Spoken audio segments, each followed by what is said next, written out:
Kunja Bihari, Jaya Radha Madhava, Jaya Kunja Bihari, Gopi Janavalabha, Jaya Giri Varadari, Jaya Giri Varadari, Jaya Gopi Janavalabha, Jaya Giri Varadari, Jaya Giri Varadari,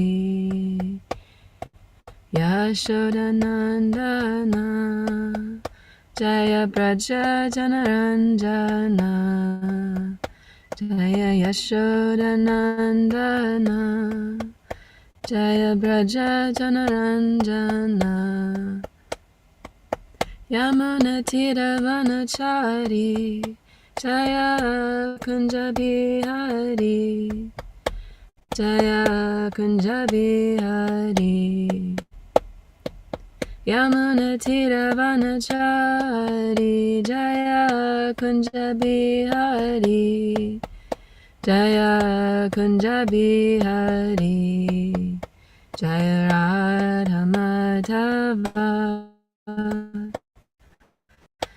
Jaya Kunja Bihari, Jaya Radha Madhava, Jaya Kunja Bihari, Jaya Gopi Janavalabha, Jaya Giri Varadari, Jaya Gopi Janavalabha, Jaya Giri Varadari, Yashodanandana Braja Janaranjana, Yashodanandana Braja Janaranjana, Yamuna Tira Vanachari, Yamuna Tira Vanachari. Hare Krishna, Hare Krishna, Krishna Krishna, Hare Hare, Hare Rama, Hare Rama, Rama Rama, Hare Hare, Hare Krishna, Hare Krishna, Krishna Krishna, Hare Hare, Hare Rama, Hare Rama, Rama Rama, Hare Hare, Hare Krishna, Hare Krishna, Krishna Krishna, Hare Hare, Hare Rama, Hare Rama, Rama Rama, Hare Hare, Jaya Prabhupada, Jaya Prabhupada, Jaya Prabhupada, Srila Prabhupada, Prabhupada, Prabhupada, Prabhupada, Jaya Prabhupada. Jayam Vishnupad Paramahamsa Pravajakacharya Store said to His Divine Grace A.C. Bhaktivedanta Swami Srila Prabhupada Ki Jai.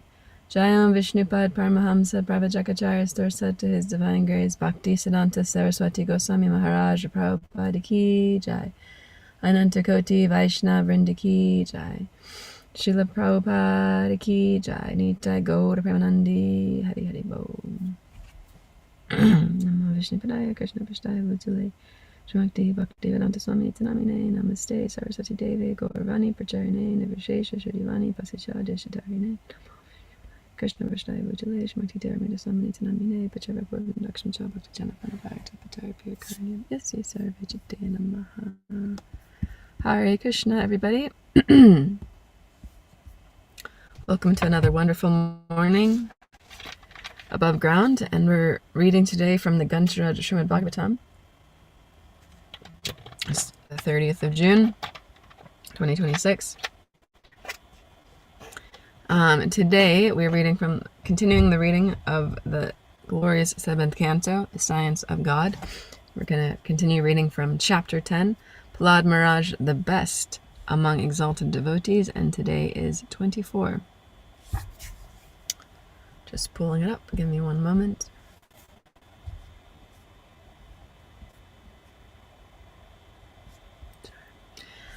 Om Namo Bhagavate Vasudevaya. Om Namo Bhagavate Vasudevaya. Om Namo Bhagavate Vasudevaya. Shri Narada Uvacha Paradhopi Tata Chakre Pitruyat Pitruyat Samprayikam Yataha Bhagavan Rajan Abhishikto Dvijati Bahi. Shri Narada Uvacha Paradhopi Tata Chakre Pitruyat Samprayikam Yataha Bhagavan Rajan Abhishikto Dvijatibihi. Paradopi Tata Chakre Pitruyat Samparayikam Yataha Bhagavan Rajan Abhishikto Dvijatibihi. Would anybody like to chant the verse? Sri Narada Uvacha Puraropi Tata Chakre Pitur Yat Samparayikam Yataha Bhagavan Rajan Abhishikto Vijatabihi.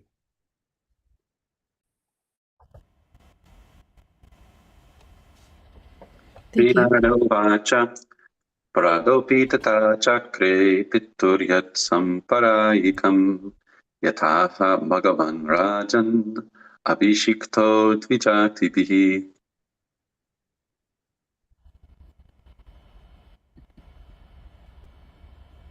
Would anybody else like to chant the verse?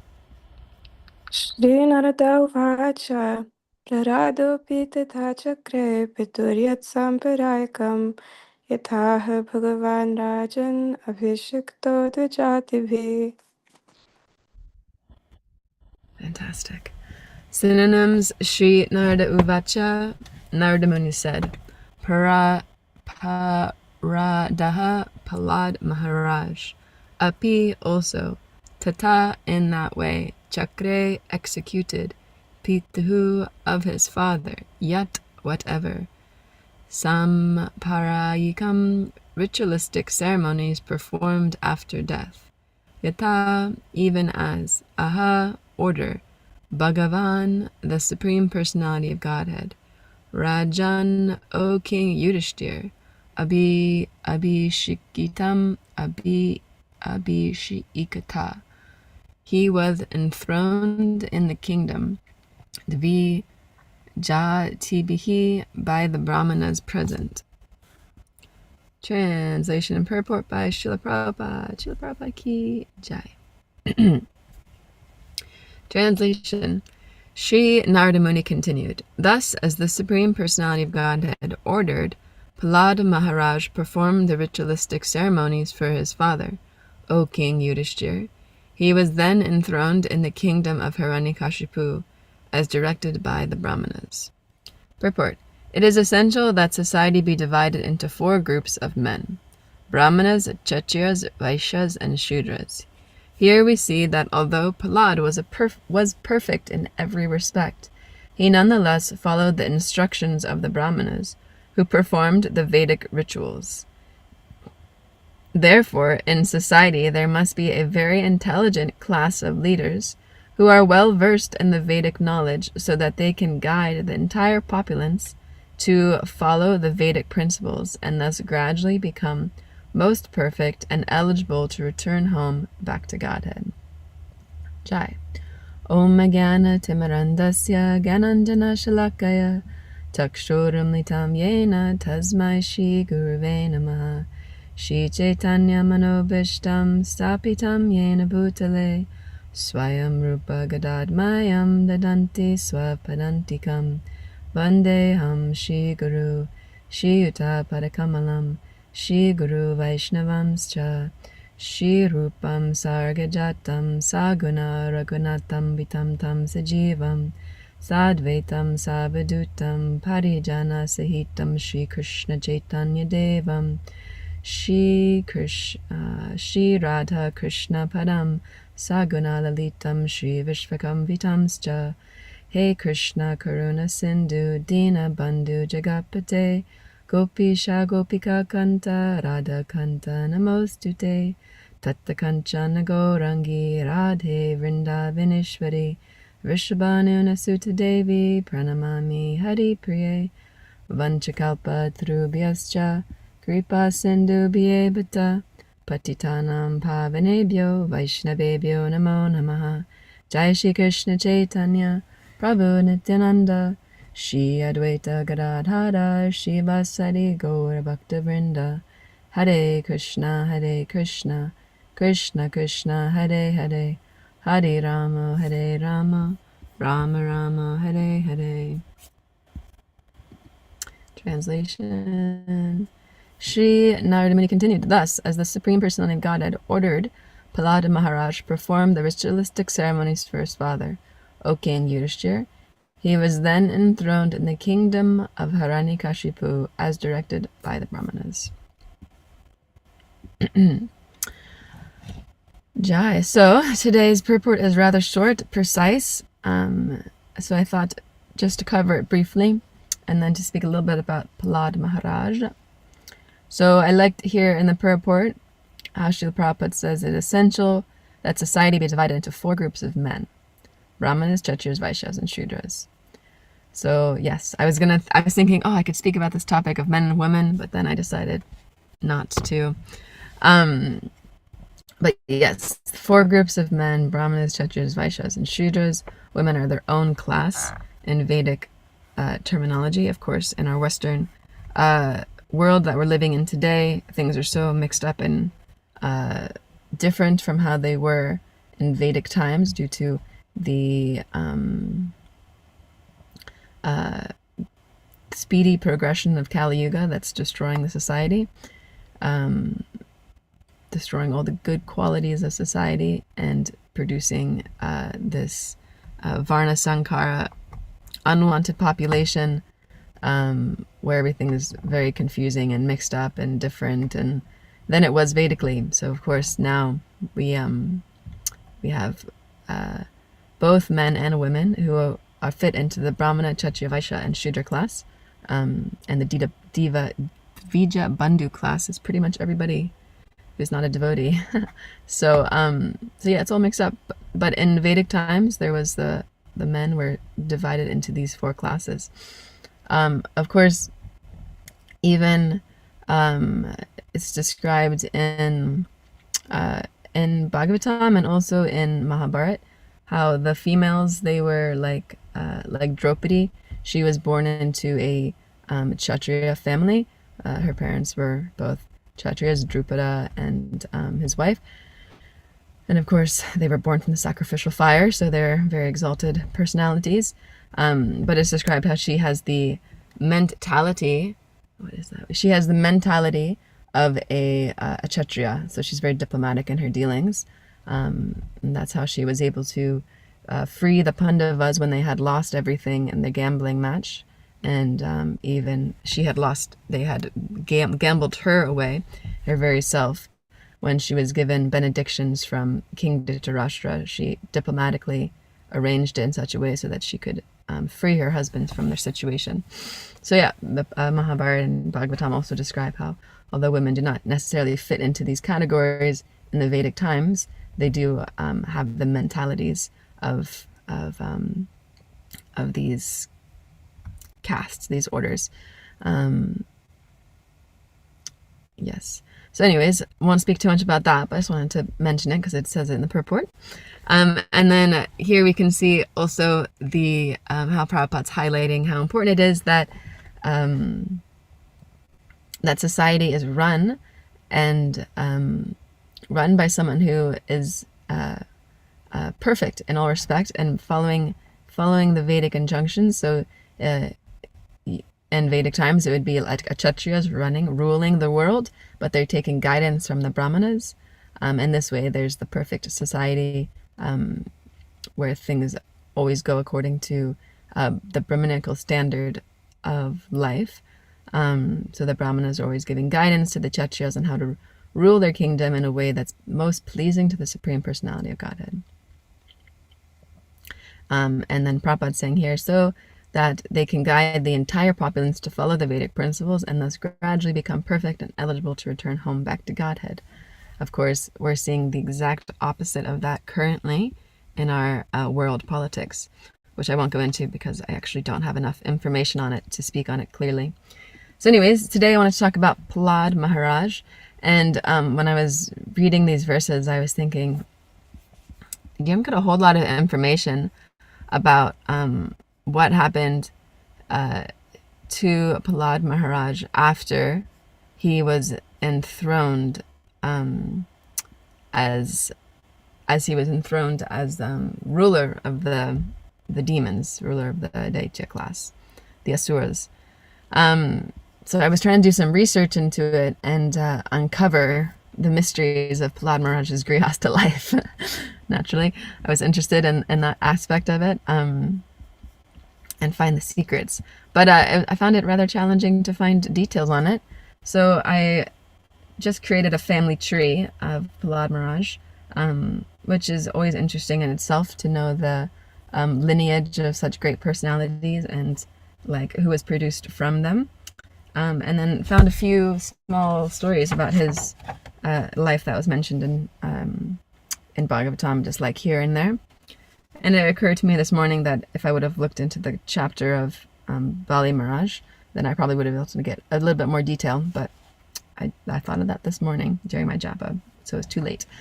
So anyways, we'll just go through the dynasty of Prahlad Maharaj, which will be a reminder for everyone here, as you're all very scholarly, so you probably are aware of this. So we have Aditi and Kashyapa, who are like the heads of this dynasty. And of course, from them, we know they had these two very demoniac sons, Hiranyaksha and Hiranyakashipu. And we also hear that Hiranyakashipu had a sister named Holika, but it's not so clear if that was also born from a deity or if that was from someone else. It's not mentioned so much in the scriptures. And then we know that Hiranyakashipu married Kayadu, and they had quite a few sons, actually. They had 4 sons: Prahlad, who was the firstborn, Halada, Anulada, and Samaladha. So, yes, very Vedic to have all your children have similar names that follow each other, like have the same syllables or very similar names in general. So Prahlad being the firstborn and also the most important because he was the one who was spiritually conscious of Krishna. So he, we know, we're reading his whole pastime, exalted pastime. When he decided to get married, he married Dhriti, and he had a few sons as well. Virochana, of course, is the most important son. He has lots of pastimes that we hear about.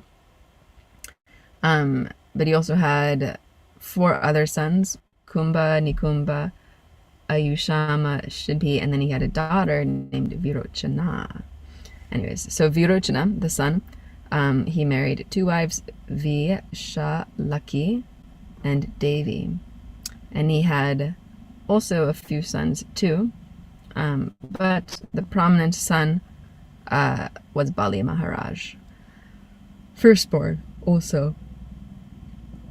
And Bali Maharaj married Vindhavali, which I thought was a very beautiful name, Vindhavali.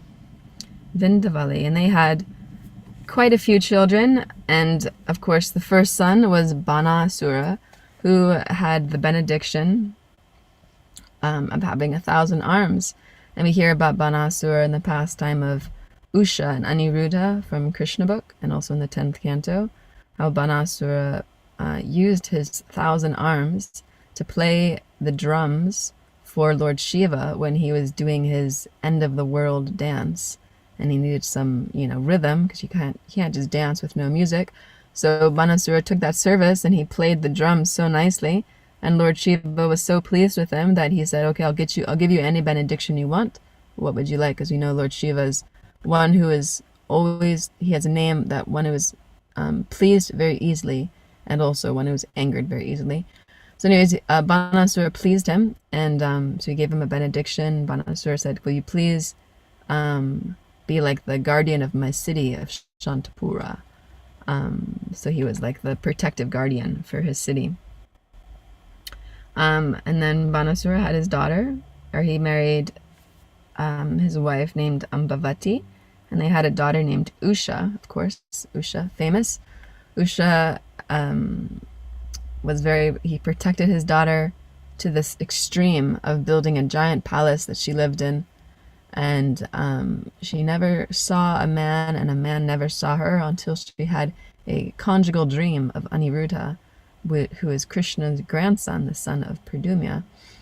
And then, as we know, her BFF Chitralekha, who was with her, used her mystic powers to bring Aniruddha from Dwarka to her city, this little palace in Shantipur, and they enjoyed a conjugal relationship, unbeknown to her father, who was like very furious, but also very impressed with her choice.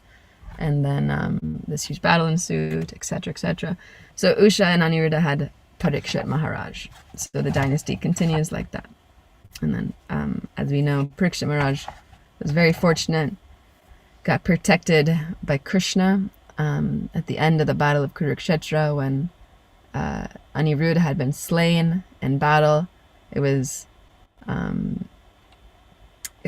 a devastating scene.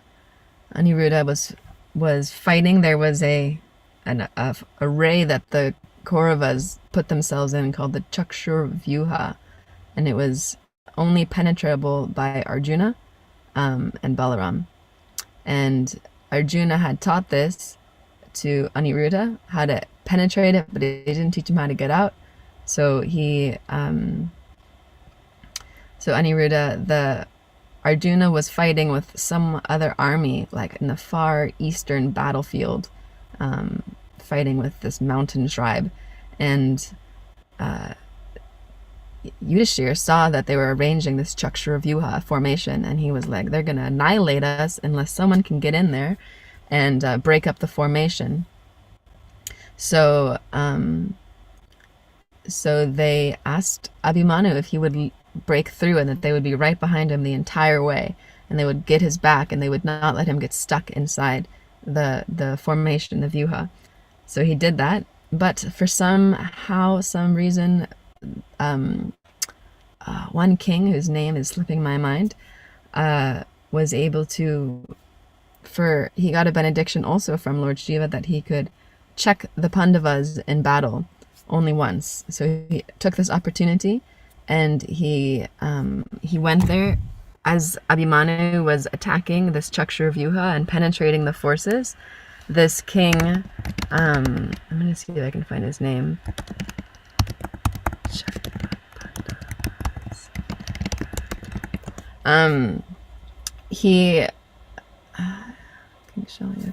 No, I forgot his name. Oh, it's gonna bug me. Anyways, so he checked the Pandavas, he checked Yudhishthira, he checked Sahadev, he checked Bhima, all of them, and they were unable to follow Abhimanyu into the battlefield.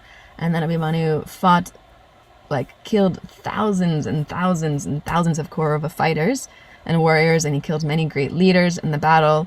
And eventually he was so powerful that it took six separate Maharati fighters to kill him at once. And I think in the end he was killed by Karna's son. So yeah, it was a very disastrous situation. But anyways, so he was not able to protect his wife, who later was attacked by the son of Dronacharya, Ashvatthama, who launched his Brahmastra weapon at Usha to kill the last heir of the dynasty, which of course we know Krishna then protected. So this beautiful lineage that comes from Prahlad Maharaj is very glorious. And yes, I wasn't able to find so much about his life, details about his life after he was enthroned, which I'm sure there's a Purana somewhere that talks all about the glories of Prahlad Maharaj's Grihastha ashram. Unfortunately, I wasn't able to find it. And I don't like to take too many quotations from books that I can't understand the titles of, because I don't know if it's bona fide or not. So I stick to things I can relatively pronounce.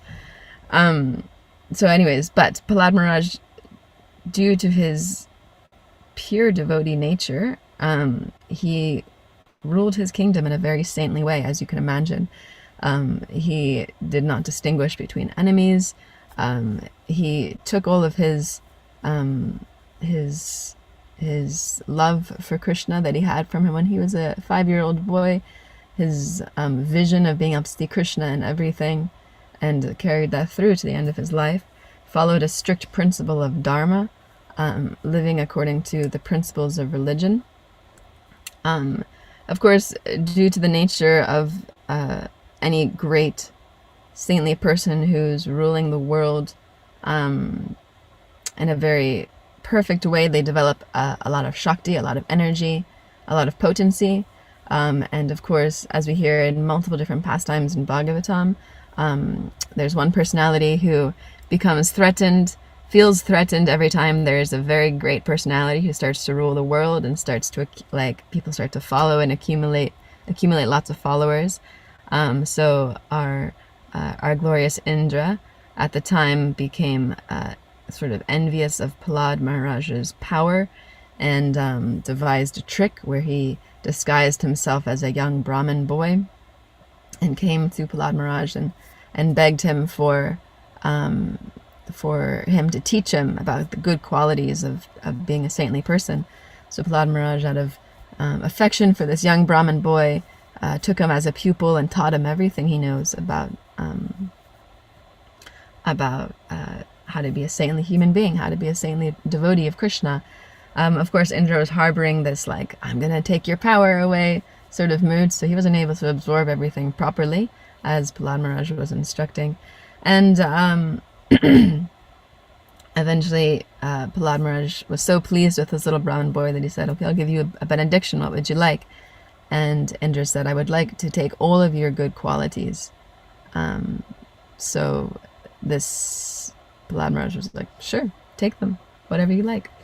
And then anyways, this Purana was this verse, or this book that was describing this, part of the Mahabharata, was saying Prahlad slowly lost his good qualities due to this interaction with Indra, but I don't know if that's actually accurate. So anyways, Indra tricked him in this way and was able to usurp his kingdom. But because Prahlad Maharaj was so saintly, it didn't affect him too much. So there was another instance that describes how Prahlad Maharaj ruled with dharma, even at the event of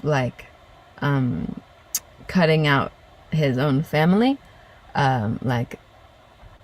He didn't let his family affection intervene in how dharma was established, because of course we know dharma is to be very dharmic is it means you have to have a clear vision between what's right and what's wrong.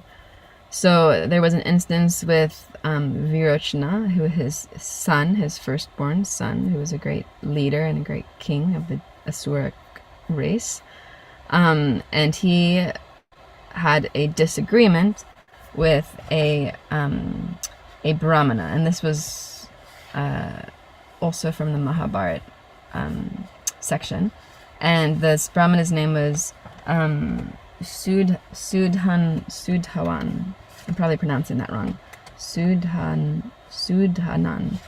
Anyways, he was born of a Brahman line, and Virochana, coming from Prahlad Maharaj's dynasty, who was from Hiranyakashipu, are Kshatriyas.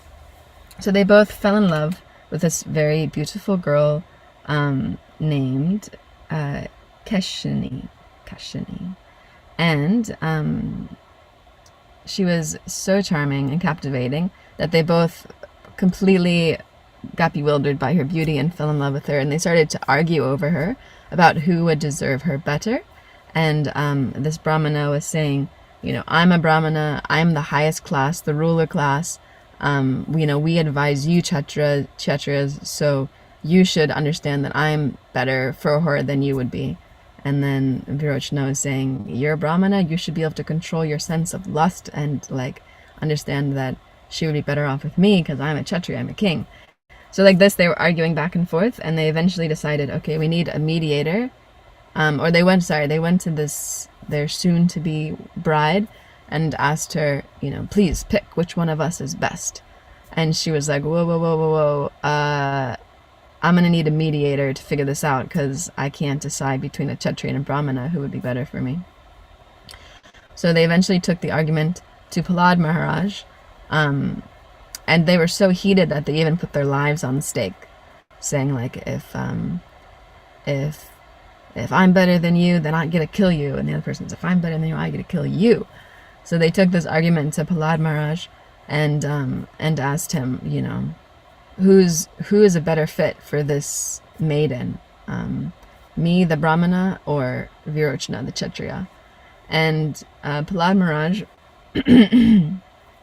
judging by Dharma, knew that this Brahmana's father, whose name I can't remember either, I had it written down, but Rishi Angiras was higher in quality, was a Brahmana, and he was a Kshatriya, so he knew the father, and he said, this father is greater than I am, therefore his son, who is this Sudha one, Brahmana, is greater than my son, Virochana. So he told this to the Brahmana, and the Brahmana was so impressed that he didn't choose favorites, that he decided to spare Virochana's life, not kill him, just humiliate him instead, which is, of course, to a Kshatriya as good as death. So, anyways, those were the only two pastimes that I was able to find about Prahlad Maharaj's life post-throning of the Asuric kingdom. But in the end of Prahlad Maharaj's life, we know that he was so devoted that he left his body, and he was able to achieve the same position as I think it was in Sorupya Loka, but maybe I'm getting my facts wrong. But he was able to go back to the spiritual world to reside with the Lord eternally. So he was able to rule his whole kingdom. His whole kingdom was purified due to the benediction that was given by Nrsingadev, but also because he was a devotee, and we know that that benediction is also there, that one who's a devotee, their generations 10 forward and 10 back get liberation just from their practice of sincere Krishna consciousness. So so regardless, through the lives, our lives, and the lives of great personalities in Bhagavatam, we can see that there's sometimes ups and sometimes downs, but the general principle of always sticking to the principles of your more principles, or the religious principles, sticking to our religious principles as the mainstay, even though things might be turbulent outside, then if we're able to just stick to those principles, regardless of what's happening, we'll be able to achieve our ultimate destination at the end of life. And I was thinking another great example of this is Vidura. I was just listening to Mahabharata, that's why all these Mahabharata pastimes are coming up. But Vidura, who was such a saintly son of such a saintly devotee personality, in such a precarious position, when of course we know he was born of Vyasadeva, who was begetting children on behalf of his brother Shantanu, who passed away at an early age and wasn't able to produce any offspring to continue the dynasty. So just like Kunti had given birth to Karna before her, out of wedlock with her husband, then same with the queen mother of the Kuru dynasty, she gave birth to Vyasadeva out of wedlock and was like super hush-hush about it until it came time for the sons to be produced, and Bhima was like, must be destiny that our dynasty doesn't continue because I'm a brahmachari, I'm not going to do this. So then she called upon Vyasadeva, and of course we know Dhritarashtra was born because the bride Ambika closed her eyes, and then Pandu was born because Ambilika turned white, and then Vyasadeva was born because she sent in the maidservant who was actually like very devotional. So that was Vidura. So he could never rule because he wasn't born from either of the two queens, but he was filled with saintly qualities. And at the time when the Pandavas had just come out of their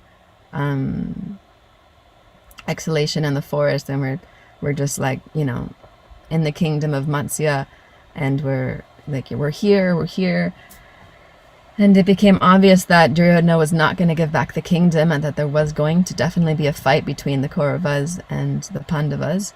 And Vidura really did not want to fight for the Kauravas against the Pandavas, and he was looking for an opportunity to leave. And then, anyways, after being completely insulted by Duryodhana again and again, and then finally the last straw, he was able to fulfill his desire to leave and go on pilgrimage and avoid the whole battle in general. So I always find his life a very nice example, because he's always like very strict to his principles of being a devotee of Krishna, and was always very affectionate towards Krishna when he'd come to visit, and treated him like the Supreme Personality of Godhead. So was always worshiping him and telling other people, you should worship him too. What you're doing is very sinful. You should worship Krishna, and understand that if we worship Krishna and the Pandavas, then everything will be right for our dynasty. So he's always giving good advice like that. But he was put into such a turbulent situation, he has to take sides with Duryodhana, and then he leaves, and he's getting criticized all the time for his position, even though he's just doing what's right. But he's able to stick to his principles.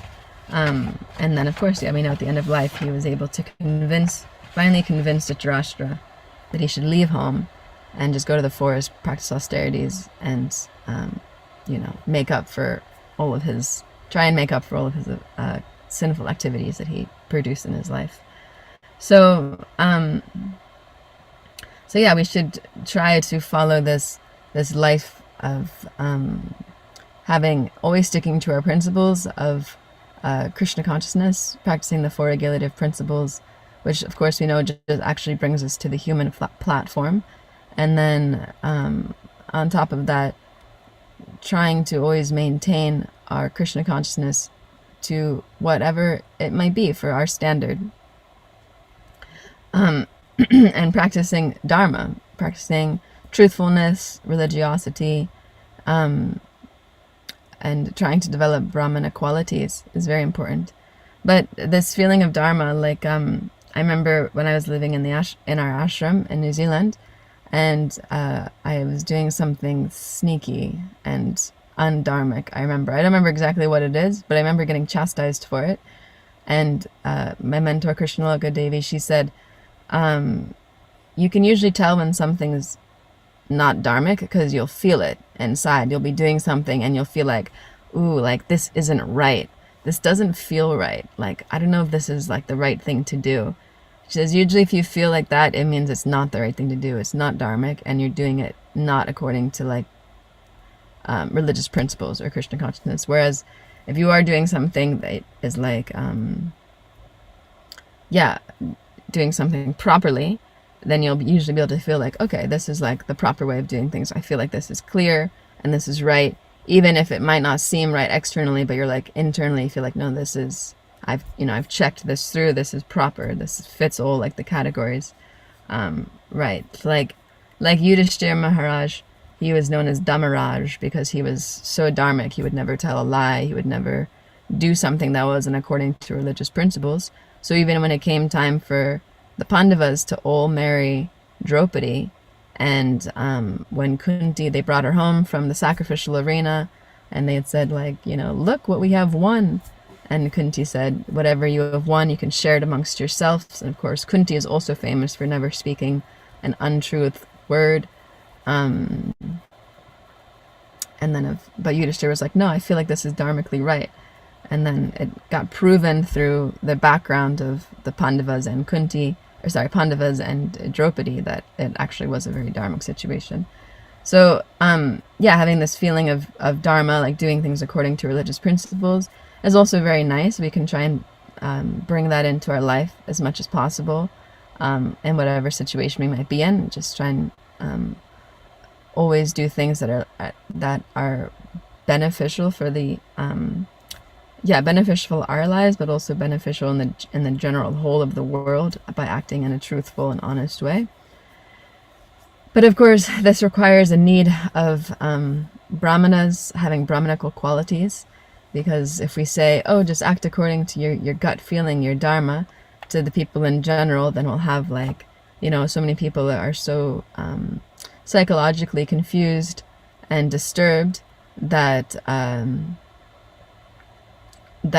just, they abuse the whole system. It becomes very polluted. Even if they're trying with their best intention, it becomes very distorted. Like my husband was telling me about one case he just got at his work with a young boy who's like raised in a very, very fanatical Christian family, and he's becoming very thin, like very almost emancipated, because every time he eats anything, he thinks that he's committing a sinful activity for indulging in his food. So he spends the whole time like saying all these repenting to God for overeating, and because of this, he's not actually eating anything, so his body's becoming emancipated and like sickly. So you can say, oh, but he's Christian, he's got this God-conscious background, but because of the mass amount of mental disturbances that are partaking in society, especially among young people, we can't just say like, oh, you're good, you got it, you've got some God consciousness, you've got a feeling of dharma, you'll be good. That doesn't work, because then it gets polluted with people's consciousness. So to have this clear understanding of what dharma is and how to act on it also requires the Brahmanical mentality, Brahmanical culture, which also requires mentorship, cultivation of Krishna consciousness in a sanctified environment, which is all a whole process of bhakti, which is what we're all trying to do, and which is what the centers that we're trying to create. So that we can have that inbuilt Krishna consciousness that carries us through our entire life, regardless of our ups and downs, which for our lives will be very small in comparison to the ups and downs that these great personalities like Prahlad Maharaj and Vidura and Yudhishthira Maharaj and these great personalities from Bhagavatam had to go through. But they're nice examples to hear about, so that when we are going through some trials and errors, trials and tribulations in our life, we can think, okay, these personalities, they went through so much stuff, but they were still able to always think of Krishna. So let me think how I can always do that too. Anyways, I'll stop there. We've got about 13 minutes. If anybody has any questions or comments or corrections or anything they'd like to say. I think I spoke very quickly, so apologies if it was not legible. Please share your things.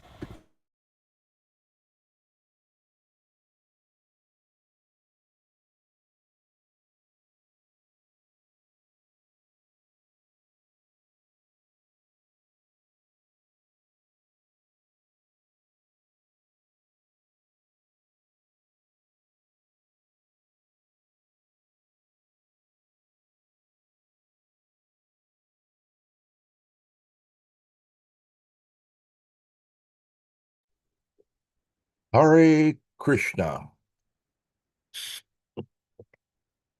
Thank you, Manapanalila, for your very nice class. Where to begin? It was interesting to hear the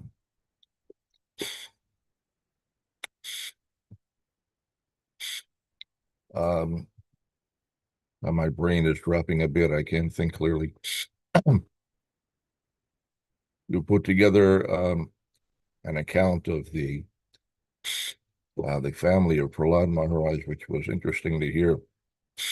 Um, it's interesting to see how familiar personalities are tied together. Sometimes it's not immediately apparent from reading this or that account in Srimad Bhagavatam, but there's so much interconnectivity, and it's fascinating. I think, though, that we have to be very careful about where we source our information. In general, we want to be certain that we are repeating what has been revealed by our acharyas and not stepping outside those parameters, because we can get ourselves into a lot of trouble. There's a lot of unauthorized accounts that have been circulating for millennia. There are whole books, some of which are widely accepted by the general populace, that are bogus.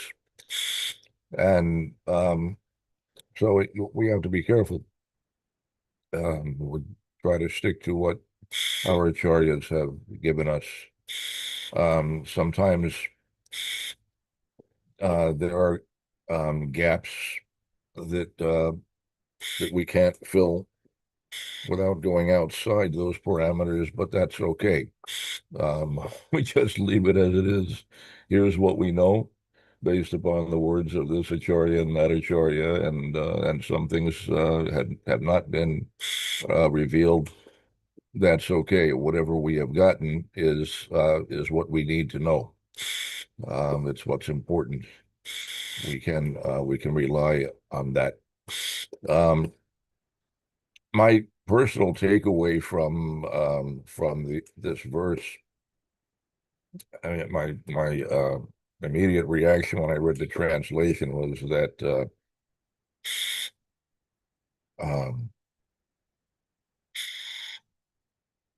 the importance of the guidance of the Brahmanas. And then I read the purport, and Srila Prabhupada also chose to comment on that. The importance of maintaining the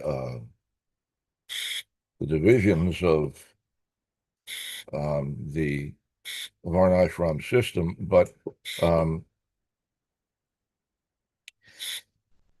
the different orders of society exist naturally by Krishna's arrangement. Krishna says that the four orders are created by him, and they without separate endeavor, they just naturally exist.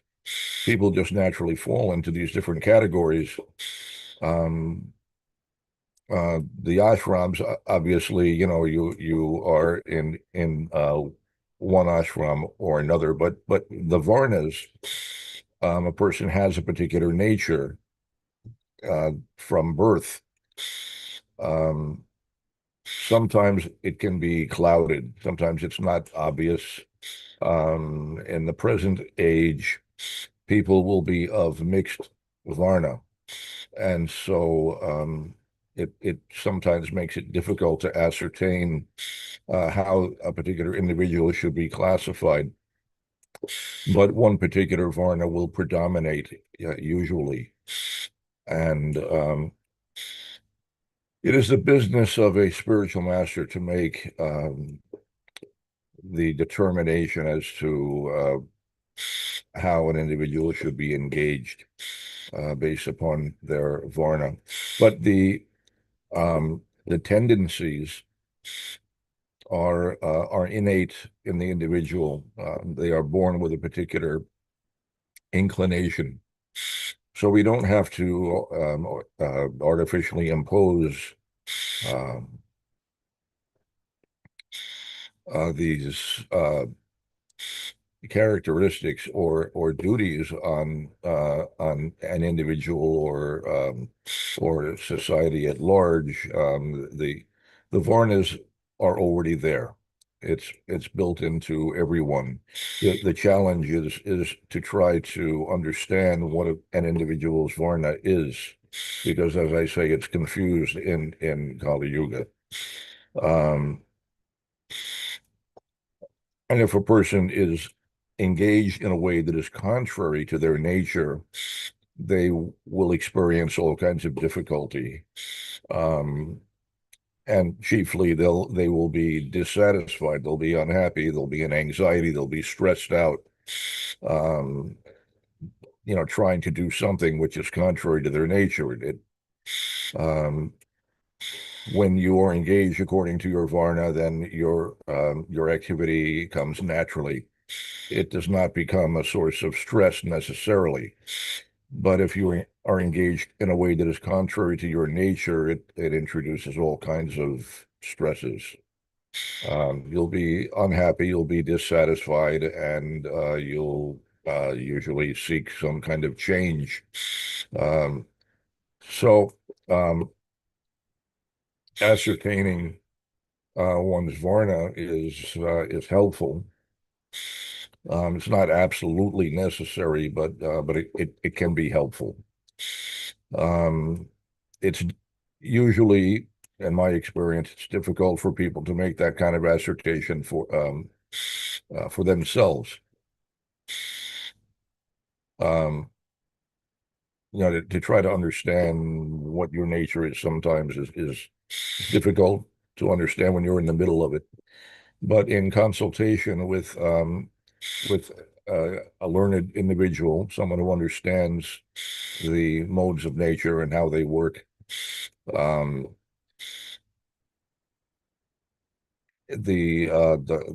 facts can be ascertained. Another important point for me was the fact that Prahlad Maharaj, in spite of being extremely well qualified in a host of ways,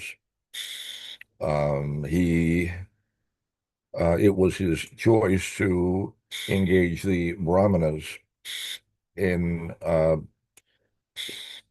both the ritualistic performances that he was responsible for, and but also providing guidance in general. Prahlad Maharaj was, although quite young, he was educated. He was well educated by his father's arrangement. Educated as a Kshatriya, taught to serve in the capacity of a king, but he did not attempt to act independently. It's an important point that as qualified as a Kshatriya may be, a Kshatriya does not attempt to administer government independently, but takes guidance from the Brahmanas. The Brahmanas don't directly engage in activities of administration, but their job is largely to study and to understand what is what and what is proper under different circumstances. So they are specialists. They are particularly well qualified to provide guidance. And in government, the situations that arise naturally in government can be extremely complex. What precisely to do and how to do it is a difficult question to answer. So in a proper government, a government that is based upon Vedic principles, there is a group of well-qualified Brahmins who will contemplate any particular issue and provide solutions. They will advise the king, here's what we think you should do. You do in this way and that way. And then things go on nicely. If a king acts independently, if he is arrogant and thinks that he knows everything and does not have to take guidance from anyone else, then all kinds of problems will arise. Invariably, he will make mistakes. He will make bad decisions. He will overlook things. All kinds of problems will arise. When the Brahmanas, a group of Brahmanas, multiple individuals, conjointly discuss and come to a conclusion, you get the most sound results. All the angles have been carefully considered. The aggregate knowledge of the most knowledgeable individuals has been pooled, and from that, the best solution has been derived. It's a very, very efficient and effective way to manage. One individual relying solely on his own body of knowledge is it's terribly flawed. There's only so much that a single individual can do. So it's extremely advantageous to have the benefit of a number of individuals that can be consulted to assist in the process of management.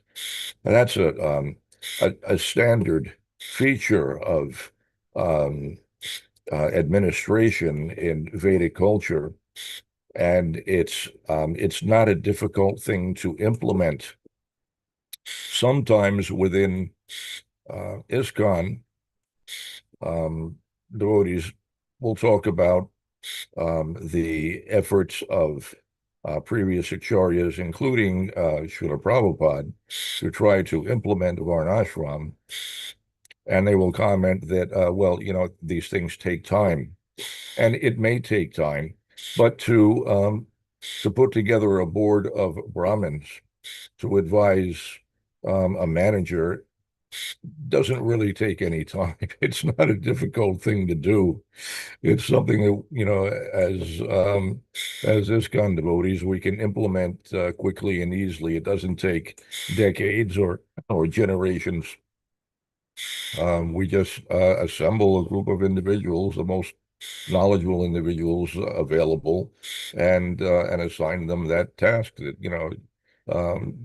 you're going to advise the temple president, and here's what's on the agenda. So let's discuss this and come up with the best solution. It's not hard to do, simple thing, but it doesn't often happen. You will find that some temples are administered by a board of Brahmins, and some are not. Some temples you just have a single temple president who chooses to operate things autonomously, and historically we've gotten into trouble when things work that way. That's to have a number of Brahmins or devotees. Really, we're talking about Vaishnavas. So the best of the available Vaishnavas who are better than the Brahmins, superior to Brahmins. Anyway, that's a point that stood out for me from this verse and purport. And I think it's something that's important for us to consider in the course of trying to push forward Lord Chaitanya's movement in order to to be effective and efficient in our service, to take help, direction, guidance from the most qualified devotees, to work conjointly, not just one single mind trying to conceive of everything, but working conjointly to come up with the best solutions is practical and reasonable. We should do that. Anyway, I'm starting to ramble here. So Hare Krishna, thank you once again for your class. I appreciate the effort that you put into putting all of this information together. It's well appreciated. Thank you very much. Hare Krishna.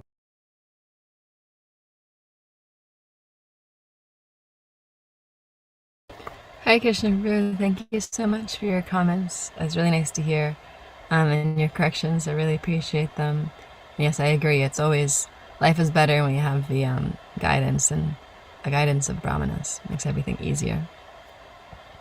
Thank you very much. Does anybody have any other things they would like to say before we end the class for today?